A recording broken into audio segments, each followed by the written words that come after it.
ఇది నేను చెప్పట్లేదండి, child health care paediatrician చెప్పేస్తున్నారు. సో దీన్ని త్వరగా సేవ్ చేసుకోండి అండ్ ఎవరికైతే ఇంపార్టెంట్ వాళ్ళకి షేర్ కూడా చేసేయండి. అండ్ ఇంకా ఇలాంటి విషయాలు తెలుసుకోవాలంటే ఖచ్చితంగా ఫాలో చేసేయండి. ఫస్ట్ ఒకసారి ఈ వీడియో చూసేయండి. We don't allow too much TV time, so I'm very strict about that. तो उसको मैं खाना खिलाती हूँ ऐसे, वो एक दिन हनुमान जी बनते हैं.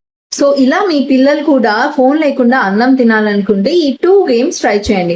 ఫస్ట్ గేమ్ వాళ్ళ ప్లేట్ లో అన్నం పెట్టిన తర్వాత I see with my eyes అని ఒక స్పై గేమ్ చెప్పండి. ఫర్ ఎగ్జాంపుల్, మీరు ఇవాళ కర్రీ పొటాటో, క్యారెట్ ఆర్ బెండకాయ ఏదో ఒకటి ఉంది అనుకోండి. I see something green in the plate అంటే వాళ్ళ గ్రీన్ థింగ్ వాళ్ళు తినేసేయాలి. సెకండ్ థింగ్ ఏంటి అంటే ప్రతి వెజిటేబుల్ కి ఒక స్టోరీ లాగా క్రియేట్ చేయండి. ఫర్ ఎగ్జాంపుల్, ఇవాళ క్యారెట్ కర్రీ అనుకోండి.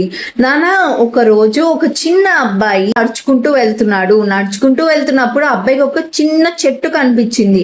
ఆ చెట్టుకి ఎవరు లేరు చుట్టుపక్కన అని చెప్పి, నేను ఉంటానులే నీతో, నాకు ఎవరు లేరు అని చెప్పి ఆ చెట్టు పక్కన వెళ్ళి కూర్చున్నాడు. రోజు అలా కూర్చొని మాట్లాడుతూ ఆ చెట్టుకి రోజు వాటర్ పోసేవాడు.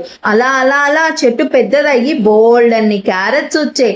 ఆ బోల్డ్ అన్ని క్యారెట్స్ తో ఈ అబ్బాయి రోజు మాట్లాడేవాడు. అయితే ఒక రోజు ఒక క్యారెట్ చెప్పింది, నేను ఈ చెట్టుకి ఉండలేకపోతున్నాను, నువ్వు నన్ను తీసుకొని తినేసేయి అని చెప్పింది. సరే అని చెప్పి అబ్బాయి ఆ క్యారెట్ కి హెల్ప్ చేద్దామని ఆ క్యారెట్ ని తినేసాడు. తినేసిన తర్వాత అబ్బాయికి బోల్డ్ అంత స్ట్రెంగ్త్ వచ్చింది, కళ్ళు బాగా కనిపించాయి, చాలా స్ట్రాంగ్ అయ్యాడు.